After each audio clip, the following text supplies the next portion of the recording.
बिस्मिल्लाहिर्रहमानिर्रहीम। आज तक के मुअज़्ज़ज़ नाज़रीन अस्सलामु अलैकुम। अब किस नंबर 126 मुलाहिज़ा फरमाएं। वो जितनी दीवानगी से मोहब्बत करने की अहल थी उतनी शिद्दत के साथ नफरत भी कर सकती थी।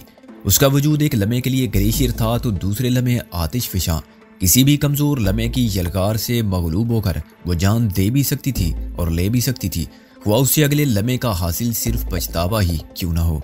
उसका सबूत मुझे फ़ौरन मिल गया। मैंने महसूस किया कि वो अचानक कुछ खामोश और नर्वस हो गई है, उस बच्चे की तरह जो एक गलती कर चुका हो और उसे छुपाने की फिक्र में हूँ, यह जानते हुए भी कि उस गलती के नताइज सामने आएंगे तो उसके लिए कोई जवाब पेश करना मुश्किल हो जाएगा।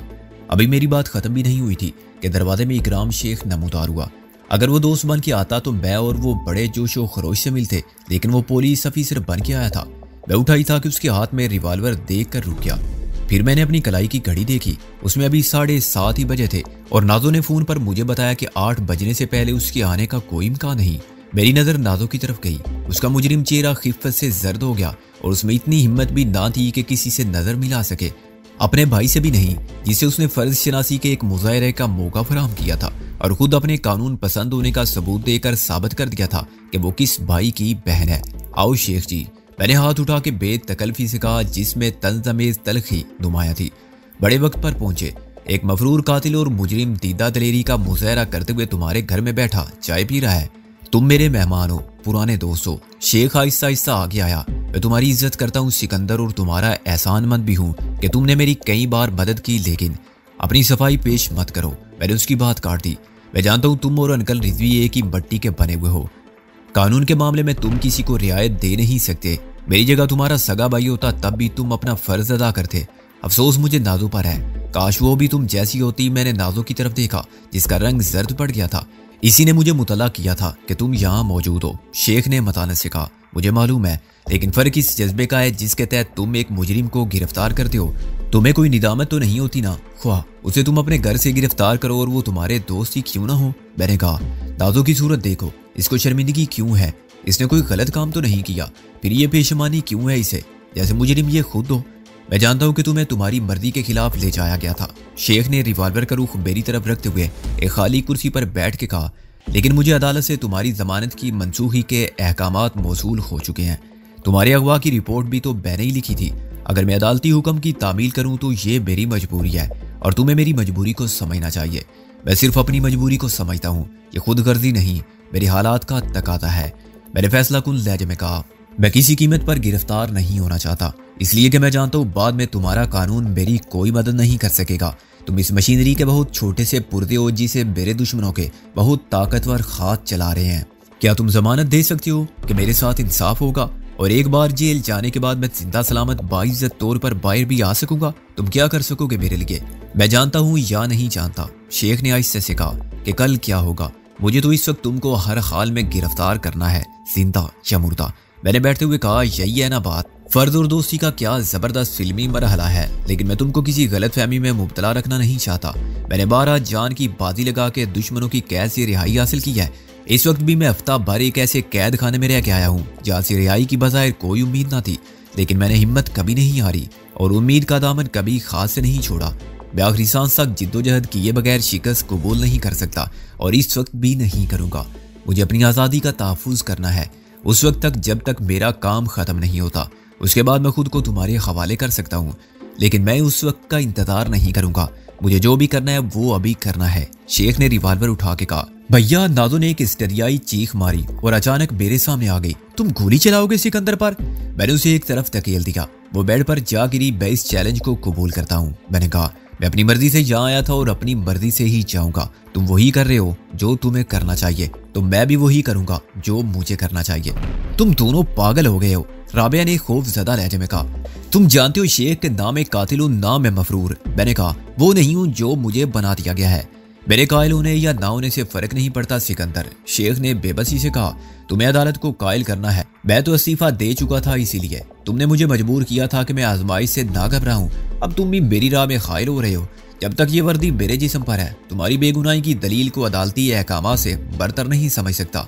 राबिया, मैंने कहा, यह बरीफ केस लो और चलो, उठाओ इसे। मैंने सख्त लहजे में कहा और खड़ा हो गया।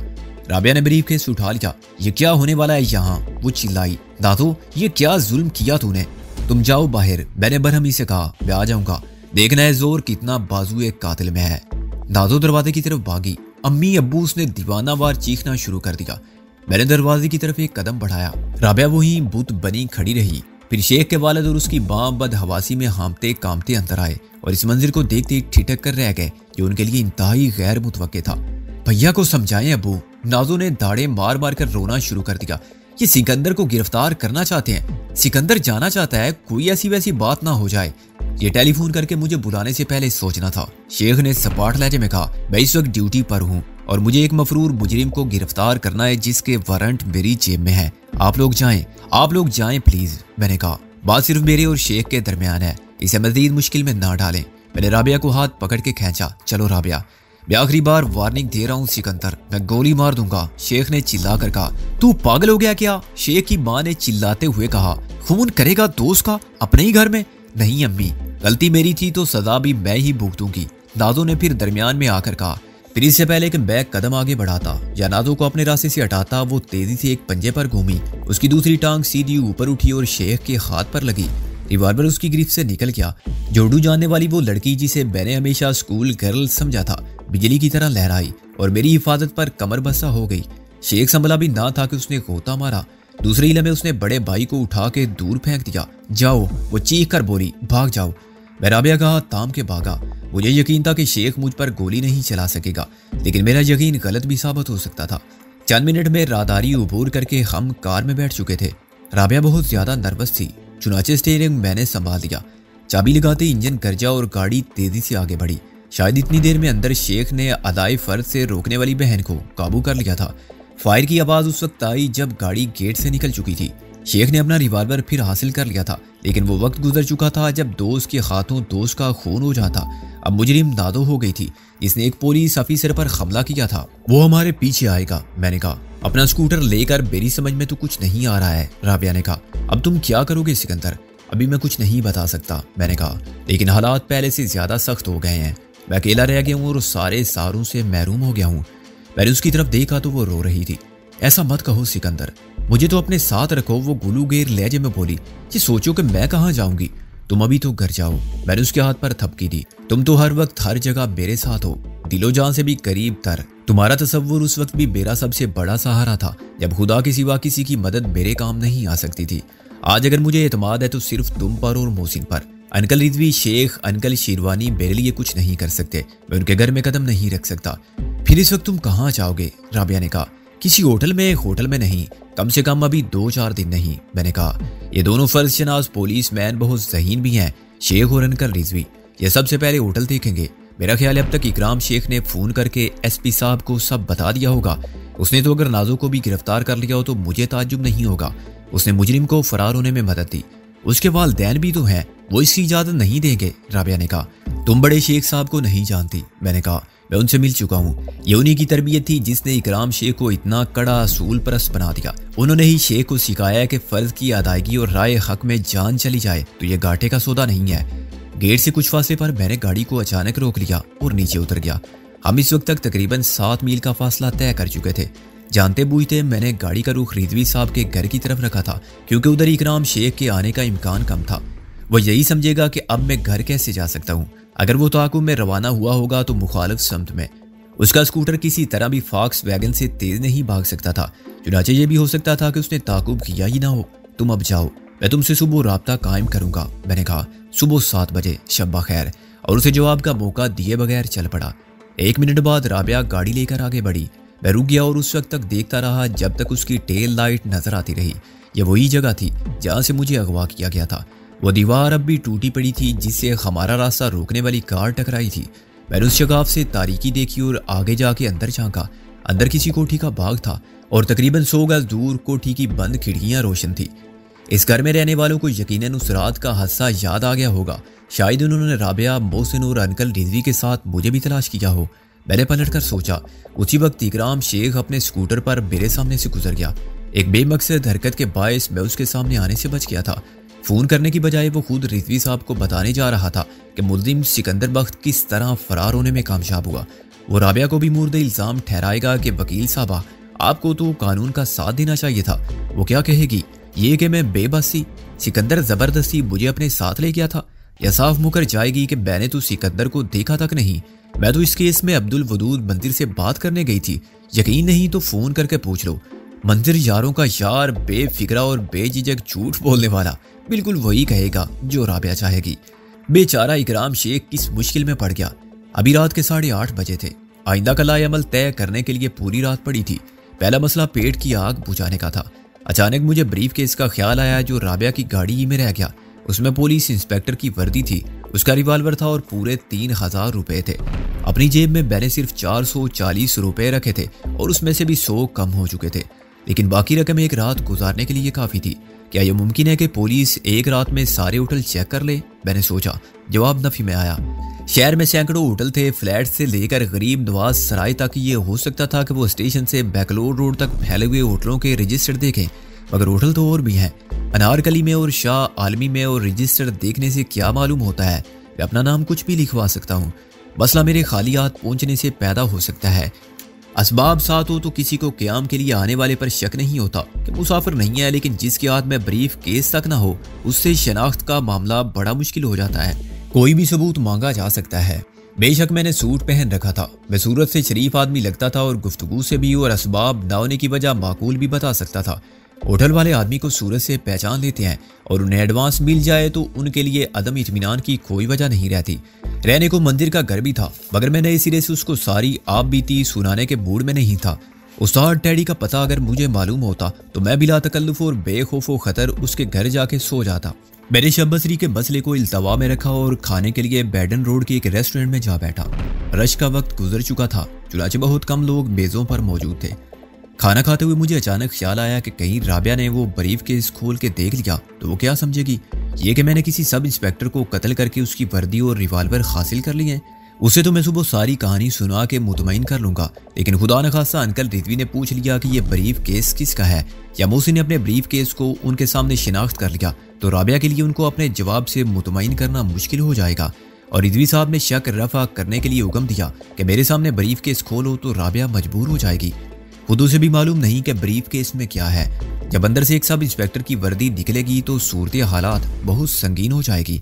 वर्दी के साथ सब इंस्पेक्टर का रिवॉल्वर ही नहीं, शिनाख्ती कार्ड भी है। उसकी एक जेब में मेरा वो बयान भी है जो हवालदार ऊंगते खान ने तहरीर किया था। कल तक रावलपिंडी से पुलिस आ जाएगी और रिजवी साहब मेरी कोई तस्वीर दिखा के तस्दीक कर देंगे कि दोहरे कत्ल की वारदात करके पुलिस की तहवील से फरार होने वाला आगा अली अहमद अर्श आलाबादी मेरे सिवा कोई नहीं। यह ख्याल इतना परेशान कुन था कि मेरी भूख उठ गई। मैंने फौरन राबिया को फोन करके उसे ब्रीफ केस की हिफाजत करने की ताकीद करने का फैसला कर लिया। काउंटर पर पहुंचकर मैंने एक लोकल कॉल की इजाजत तलब की। मैनेजर ने बड़ी खुश अखलाकी से टेलीफोन मेरी तरफ खिसका दिया। नंबर डायल करने से पहले मैंने सोचा कि कहीं रिजवी साहब की लाइन पर ऑब्जर्वेशन ना हो। मेरे अगवा के बाद उन्होंने टेलीफोन से हर कॉल रिकॉर्ड करने का कहा हो, लेकिन अगवा की बात पुरानी हो चुकी थी और टेलीफोन वाले ये समझते होंगे कि इसका कोई फायदा नहीं, तो 3 दिन बाद ऑब्जर्वेशन हटा देते। हिम्मत करके मैंने नंबर डायल किया। घंटी 2 बार बजी, फिर रिजवी साहब की आवाज़ आई, एसपी साहब। मैंने आवाज़ बाहर रखी और आवाज़ को थोड़ा सा बदल के कहा, मुझे मिस राबिया कारी एडवोकेट से बात करनी है। कौन साहब हैं आप? नाम बताइए अपना। अंकल रिजवी ने कहा। वो आवाज़ के फ़र्क को महसूस नहीं कर सके थे। गुलाम रब्बानी एडवोकेट। मैंने कहा। गुलाम रब्बानी पहले राबिया का मोतमिद खास और मातहत वकील था। होल्ड प्लीज, रिजवी साहब ने कहा, मैं बुलवाता हूँ। और मैंने खनकार कर गला साफ किया क्योंकि काउंटर पर बैठे हुए शख्स ने आवाज़ बदल के बात करने पर मुझे चौंक कर देखा था, लेकिन खामोश रहना बेहतर समझा था। यह नंबर किसी एसपी का था, बैंक एडवोकेट था और दूसरे एडवोकेट से बात करना चाहता था। चुनांचे आवाज़ की तब्दीली को गले की आर्जी खराबी समझा जा सकता था। गुलाम रब्बानी। राबिया की खैरत ज़दा आवाज़ आई, खैरियत तो है तुम इस वक्त? Miss Rabia advocate. मैंने फिर असल आवाज़ में कहा, मेरी अभी एसपी साहब से बात हुई थी। सिकंदर वो सरगोशी में बोली, ये तुमने क्या गलती की? अपना ब्रीफ केस छोड़ गए? मेरा ब्रीफ केस तुम्हारी गाड़ी में रह गया था। मैंने कहा, इस वक्त कहाँ है? अंकल रिजवी के पास, राबिया ने कहा। और मेरा दिल डूबने लगा। वो आस पास मौजूद होते तो राबिया उनका नाम ना लेती। खोल के देखा है उन्होंने? मैंने कहा, नहीं, कोशिश की थी लेकिन उसका कफल नंबरों वाला है। राबिया बोली, उन्होंने मुझसे लेकर अपने कमरे में रख लिया है। सुबह पुलिस की तहवील में देने का इरादा रखते हैं। वो क्यों? मैंने कहा, क्या शक हो गया उन्हें? पहले तो शक ही था, वो बोली। उन्होंने मुझसे पूछा था और मैंने टाल दिया था। फिर मोहसिन आ गया और सोचे समझे बगैर बोल पड़ा, उसने एक मोनोग्राम बनवा रखा है ना, वो पहचान गया। मेरे इशारे पर वो चुप हुआ, मगर रिजवी साहब उन्होंने ताड़ दिया होगा। मैंने कहा, मुझे इस बात का डर था, तुमने उसे गाड़ी में क्यों नहीं रहने दिया? मुझे क्या मालूम था कि इससे भी कोई खराबी पैदा होगी। राबिया ने कहा, क्या है इसमें? ये पूछो कि क्या नहीं है। मैंने कहा, वे पिंडोरा का संदूक है, उसके खुलते ही सारी आफात नाजल हो जाएगी। तुमने मुझे कुछ नहीं बताया था, वो दुख और खफगी से बोली। अब क्या हो सकता है? मेरे साथ ही इकराम शेख पहुंच गया था, तुम बाल बाल बच गए। मैंने उसे गुजरते हुए देख लिया था। किस लिए आया था वो? मैंने कहा, अपना इस्तीफा देने। राबिया ने कहा, मेरा ख्याल था वो सख्त मुश्तइल होगा और मुझे देखते ही फट पड़ेगा, रिजवी साहब को एक एक बात बता देगा। लेकिन वो बहुत दिल गिरफ्त था और खामोश था। उसने इस्तीफा ही नहीं, अपनी वर्दी, शिनाख्ती कार्ड, रिवाल्वर सब अंकल रिजवी के सामने रखे और कहा कि मैं अभी इसी वक्त पुलिस की मुलाजमत छोड़ रहा हूँ। इस्तीफा मंजूर हो या ना मंजूर, मुझे परवाह नहीं। ये डिसिप्लिन के खिलाफ है, तो आप जो कार्रवाई करना चाहें कर लें। रिजवी साहब ने देख लिया था कि वो जज्बाती हो रहा है और ज़हनी इंतशार का शिकार है। उन्होंने कहा कि तुम फैसला कर चुके हो तो मैं जबरदस्ती नहीं कर सकता, लेकिन इस फौरी फैसले का सबब तो बता दो। उसने सिर्फ इतना कहा कि मैं अपना फर्ज अदा करने में नाकाम रहा। मुझे सिकंदर बख्त को गिरफ्तार करने का मौका मिला था, लेकिन मैं उसे गिरफ्तार नहीं कर सका। फिर वो वापस चला गया, कोई तफसील बताए बगैर। लेकिन उसके बाद अंकल रिजवी ने मुझे तलब किया और जीरा शुरू कर दी। अभी कहाँ से आई हो? मोहसिन का ब्रीफ केस तुम्हें किसने दिया? तुम तो खाली हाथ गई थी। मैंने कहा कि ब्रीफ केस पहले से गाड़ी में मौजूद था और मोहसिन का नहीं है। उसे गलत फहमी हुई है, फौरन मोहसिन की तलबी हुई। उसे क्या मालूम कि मैंने अभी अभी क्या बयान दिया है। लेकिन उसने मेरी सूरत पर हवाइयां उड़ते देखी तो ताड़ गया कि दाल में कुछ काला है। और जब ब्रीफ केस दिखाकर उससे पूछा गया कि क्या ये तुम्हारा है, तो उसने बड़े गौर से उसका मुआयना किया, फिर इनकार कर दिया कि मुझे गलत फहमी हुई थी। रिजवी साहब आपे से बाहर हो गए, बहुत बिगड़े कि मुझे बेवकूफ समझते हो। मैंने देख लिया था कि राबिया ने तुम्हें इशारा किया था, लेकिन सच तुम्हारी जबान से पहले ही निकल चुका था। अब अपने इस सच को झूठ साबित करके मेरी आंखों में धूल झोंकते हो। तुम दोनों को मालूम है सिकंदर कहाँ है। उसके बाद उन्होंने ब्रीफ केस अपने कमरे में रखवा दिया कि सुबह तफ्तीश होगी, जिसका ब्रीफ केस होगा उसे मिल जाएगा।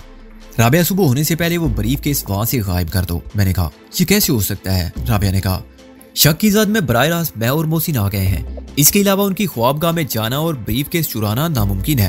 तुम मोहसिन से कहो। मैंने कहा, अंकल सुबह जल्दी उठते हैं और घास पर चहलकदमी करते हैं। 10-15 मिनट तक उस वक्त कमरे में कोई नहीं होता। मैं फिर कहती हूँ सिकंदर की ये बहुत खतरनाक काम है। राबिया ने कहा, तुम्हें अंदाजा नहीं है राबिया कि उस ब्रीफ केस की वजह से मैं कितनी मुश्किल में पड़ सकता हूँ। मैंने बरहमी से कहा, जो कुछ मैंने अब तक किया है और जो मैं करना चाहता हूँ सब खाक में मिल जाएगा। तमाम उम्र पछताओगी तुम कि एक छोटा सा काम नहीं किया था। अच्छा, मैं उसे गायब कर दूंगी, फिर जो होगा देखा जाएगा। राबिया ने कहा, मुझ में अब पछतावे का हौसला नहीं है। I am sorry Rabia, I am sorry Rabia. मैं तुमको धमकी नहीं दे रहा था, ब्लैकमेल नहीं कर रहा था। मैंने शर्मिंदगी से कहा, मैं खुद आता हूँ, तुम्हें और मोहसिन को सब बता देता हूँ।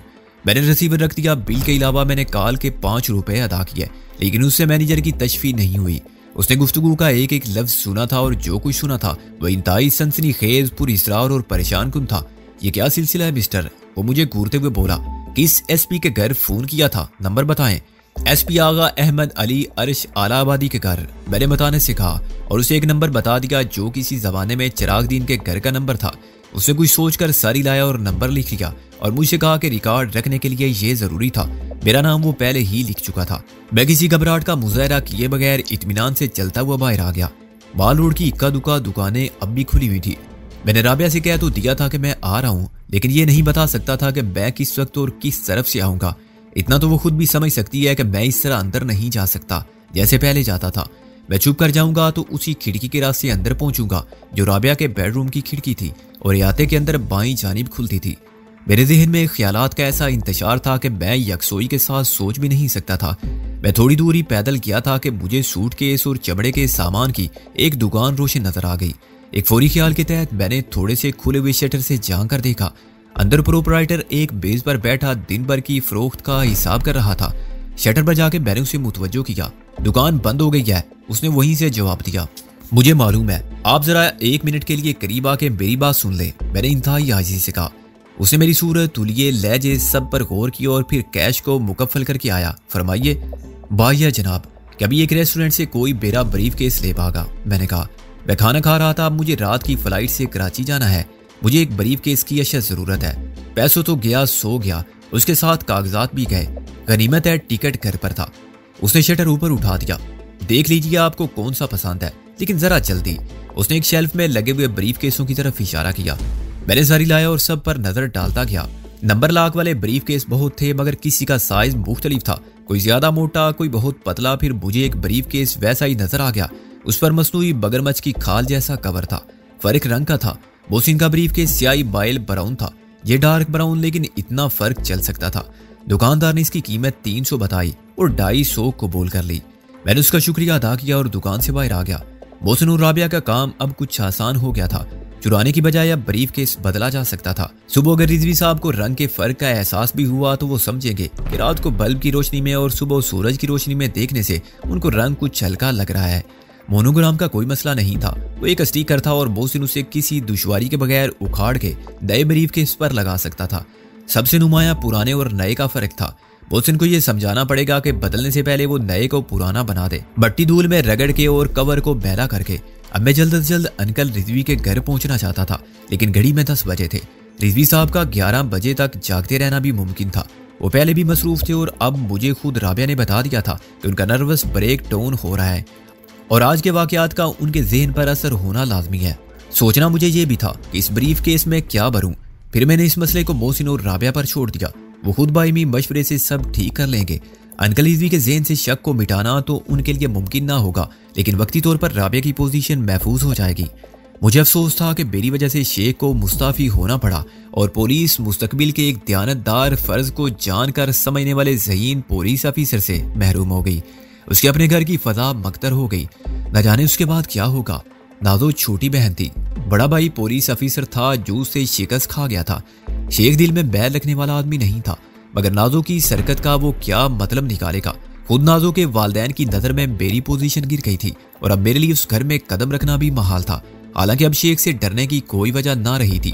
वो पुलिस की जिम्मेदारियों से सब कदोश होने के बाद सिर्फ दोस्ती निभा सकता था, लेकिन मसला उससे कहीं ज्यादा उलझा हुआ था। मैं राबिया की खातिर दुनिया को छोड़ सकता था और नाजो इतनी जिद्दी लड़की थी कि मुझे उससे खौफ आता था, क्योंकि मैंने उसकी मोहब्बत को ठुकरा दिया था। मैं इत्मीनान से पैदल चलता जा रहा था। एक मोड़ पर पलटकर देखने से मुझे स्ट्रीट लाइट के नीचे 2 अफराद नजर आए। अगर वो तेजी से अंधेरे की पनाह ना लेते तो मुझे कोई शक न होता, लेकिन उनकी सरकत ने मुझे चौकन्ना कर दिया। मैं मोड़ काट के एक जगह सड़क के किनारे लगे हुए लेटर बॉक्स के पीछे खड़ा हो गया। वो दोनों मेरे सामने से गुजरे। कहाँ गया वो? और उनमें से एक ने तशवीश से कहा। वो मुझसे चंद फुट के फासले पर खड़े थे। जाएगा कहाँ? दूसरा बोला, अभी देख लेते हैं। फिर उसने एक रिक्शा रोक लिया। रिक्शा कुछ दूर जाके रुका, चुनाचे मैं उनकी बात ना सुन सका, लेकिन रोशनी पड़ते ही मैंने उनकी सूरत को पहचान लिया। एक बार दिलावर ने मेरे सामने 6 जाली फोरमैन पेश किए थे, यूनी में से 2 थे। रिक्शा रवाना हुआ तो मैं लेटर बॉक्स के पीछे से निकला और सोचने लगा ये फरिश्ते कब और कहां से मेरे ताकुब में थे और कहां गए हैं। अभी देख लेते हैं का क्या मतलब है। क्या इन्होंने रेस्टोरेंट में टेलीफोन पर मेरी और राबिया की गुफ्तगू सुनी थी और वहीं से मेरे पीछे लग गए थे? इससे यह नतीजा अखज़ भी किया जा सकता था कि रिक्शे में वो मुझसे पहले वहां पहुंच जाएंगे जहां उनको मेरे पहुंचने का यकीन है। अगर ब्रीफ केस बदलने का मसला इतना संगीन ना होता तो मैं अपना प्रोग्राम यकीनन मुलतवी कर देता। 11 बजे के बाद मैंने रिक्शा को धर्मपुरा नहर पुल से सीधे हाथ मुड़ते ही रोक लिया। हालात अचानक बदल गए थे। अब मैं दंदनाता हुआ कहीं भी फिर नहीं सकता था। 20 फरलांग का फासला मैंने बहुत एहतियात के साथ किसी दरख्त या दीवार के साए में ठहर ठहर के तय किया। चांद अभी नहीं निकला था, लेकिन किसी किसी खंबे पर रोशन बल्ब का उजाला सायों को तारीकी से इस हद तक जुदा करने में कामयाब था कि कहीं हरकत हुई तो मुंतजिर निगाहें जरूर देख सकती थी। चश्मे भरा तो राबिया की आंखें भी होंगी, लेकिन इसके अलावा शिकारी आंखें भी ताक में हो सकती थी। एहतियात के ख्याल से मैंने बड़े दरवाजे से दाखिल होना मुनासिब न समझा। फजा में खनकी बढ़ गई थी और मौसम सरमा की आमद का पता शहर के कूचा और बाजार से भी चलता था। चाम और रौनक नजर न आती थी जो गर्मियों में शाम से निस शब के बाद तक लोगों को घर से बाहर रखती थी। अब तो 10 बजे आधी रात का गुमा होता था और टीवी प्रोग्राम खत्म होने के बाद बहुत कम लोग जागते थे। रिजवी साहब के साथ वाले घर में भी अंधेरा था। वह खाली ब्रीफकेस के साथ इत्मीनान से अंदर दाखिल हुआ और उस दीवार के साथ साथ चलने लगा जो रिजवी साहब की कोठी को उस कोठी से जुदा करती थी। मुझे अंदाजा था कि अगर मुझसे पहले आगे गात में बैठ जाने वाले दीवार की दूसरी जानिब होंगे तो इस सकूत में मेरी आवाजें पा भी सुन लेंगे। चुनाचे मैं बहुत मोहतात था। ताज्जुब तो मुझे इस बात पर भी था कि 2 शिकारी कब और कैसे मेरे पीछे लग गए थे, लेकिन इससे ज्यादा हैरत मुझे उनके एतमाद पर थी। रिक्शा में बैठते वक्त उन्हें यकीन था कि मैं बचकर कहीं नहीं जा सकता और वो इस यकीन के साथ रवाना हुए थे जैसे मेरी मंजिल का पता वो पहले से जानते थे।